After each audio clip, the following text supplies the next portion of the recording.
ፈራጅና ቀጪ እንደሆነ ሁሉ በአባትነቱም ደግሞ መሐሪ ይቅርባይ ነው። በመሆኑም በኃጢአት የደከመውን በኃጢአት ደክሞ የወደቀውን የሰው ልጅ በቤዛዊ ሞቱ ከሞተ ኃጢአት የሚያድነው መሆኑን የሚያመለክት ተስፋ ሰጠው። ተስፋውን በነቢያቱ አማካይነት ሲገልጽለት ከቆየ በኋላ ሰውነታችንን ተዋህዶ በዚህ ዓለም ተገለጠ። በዚህ ዓለም ሰው የሚድንበትን መንገድ በቅዱስ ወንጌል ካስተማረና በተግባር ካሳየ በኋላ ቤዛ ሰብእ የሆነው ሞቱን በመስቀል ላይ በመቀበል ቅጣታችንን እንዲነሳ አደረገልን። ቅዱስ መጽሐፍ ይህንን ሲገልጽ ሁሉም በአዳም እንደሚሞቱ ሁሉም በክርስቶስ ይድናሉ ይላል።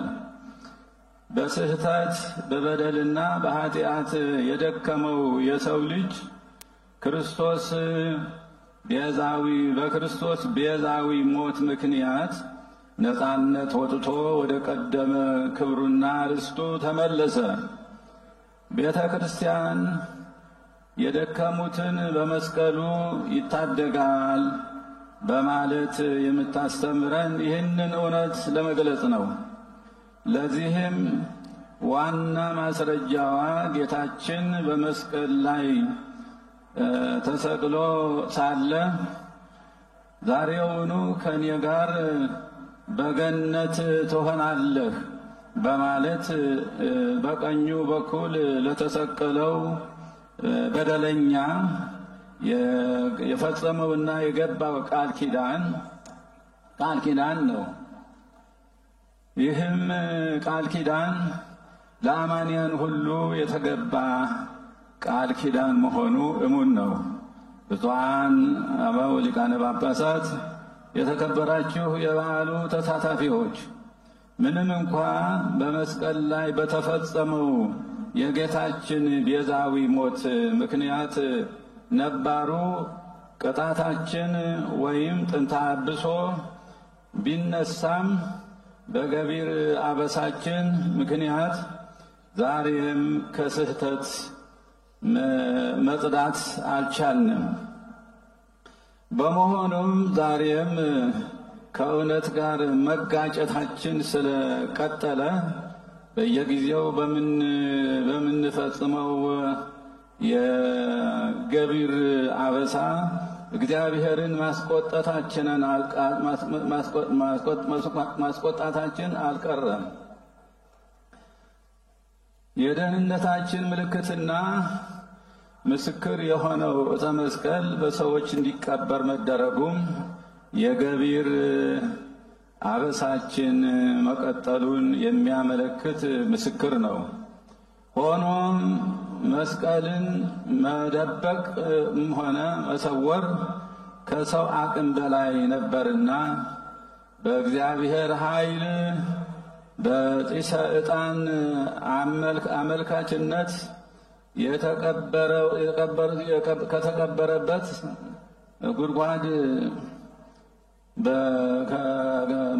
ጉድጓድ ሊወጣ ችለዋል።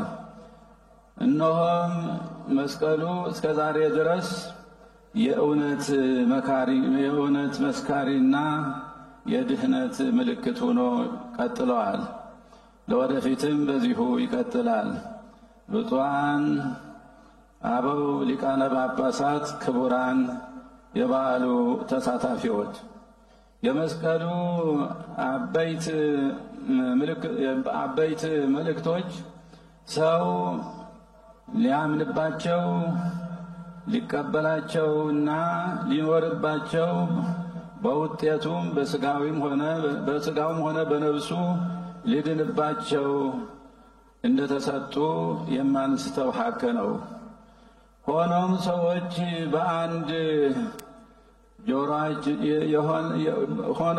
እኛ ሰዎች በአንድ ጆሮአችን ሰምተን በሌላኛው ጆሮአችን ከመጣል ባለፈ ያመጣነው ለውጥ እንደሌለ ተግባራችን ራሱ ምስክር ነው። ዛሬም ሕገ እግዚአብሔር በድፍረት ይጣሳል። የጥሰቱ ውጤትም እንደምናየው ዓለማችንን በአጠቃላይ የመኖርና ባለመኖር ውስጥ እየከተታት ይገኛል።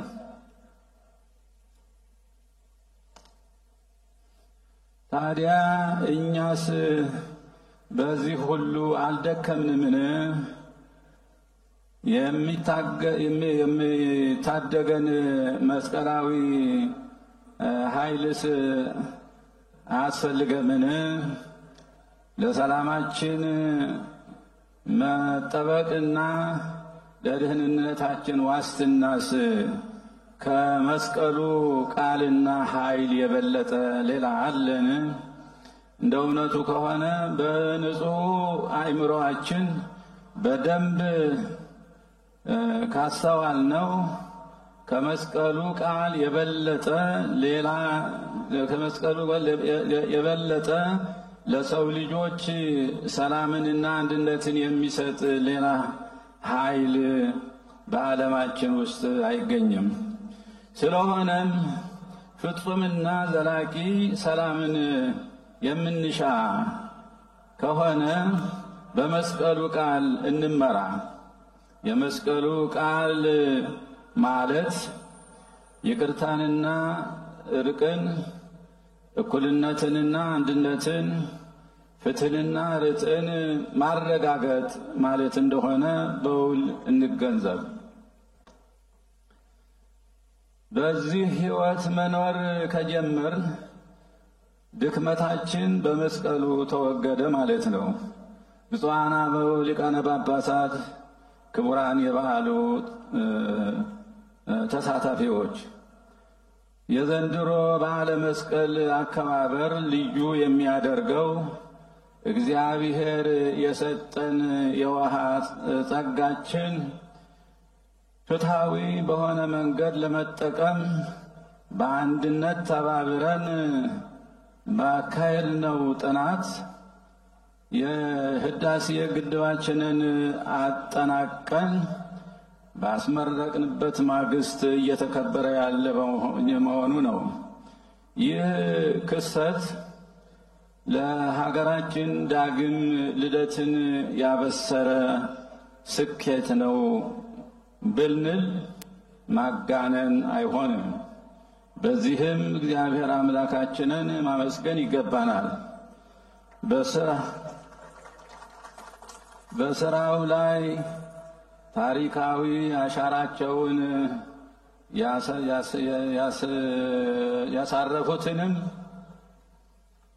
ያሳረፉትንም ሁሉ መመስገን ይገባቸዋል። እናመሰግናቸውማለን። በቀጣይም ሀገራችን ልትሰራቸው በእቅድ የያዘቻቸውን ታላላቅ የልማት ስራዎች በፍጥነትና በጥራት ተሰርተው ለሕዝባችን ጥቅም እንዲውሉ ሁላችንም መረባረብ ይኖርብናል። ታላላቅና ዘመን ተሻጋሪ እንዲሁም ችግር አስወጋጅ የሆኑ ስራዎች አሁን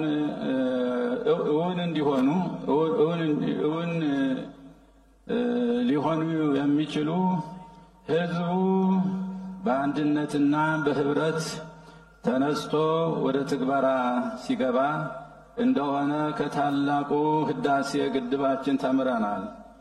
በመሆኑም በህዳሴ ግድባችን ያሳየነውን ትብብርና ተነሳሽነት አሁንም አጠናክረን መቀጠል ይገባናል። መንግስትም ከዚህም ከዚያም የሚታዩት አለመግባባቶች በእርቅና በይቅርታ በማለፍ እኩልነትን፣ ፍትህንና ርትዕን በማረጋገጥ እንደዚሁም ለሰላም መስፈን ረጅም ጉዞ በመሄድ ህዝቡን ወደ አንድነት የማምጣት ኃላፊነቱን እንዲወጣ በዚህ አጋጣሚ ጥሪያችንን እናስተላልፋለን።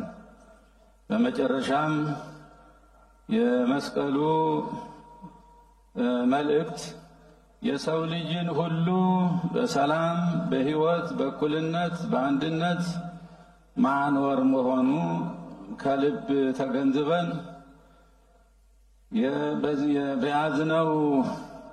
በያዝነው አዲስ ዓመት እርስ በርሳችን ከመጠፋፋት ይልቅ በጋራ ሰርተን በጋራ የምንለማበትን ምርጫችን እናድርግ በማለት በእግዚአብሔር ስም አባታዊ መልእክታችንን እናስተላልፋለን። በዓለ መስቀልን የሰላም በዓል ያድርግልን። ለሀገራችንና ለመላው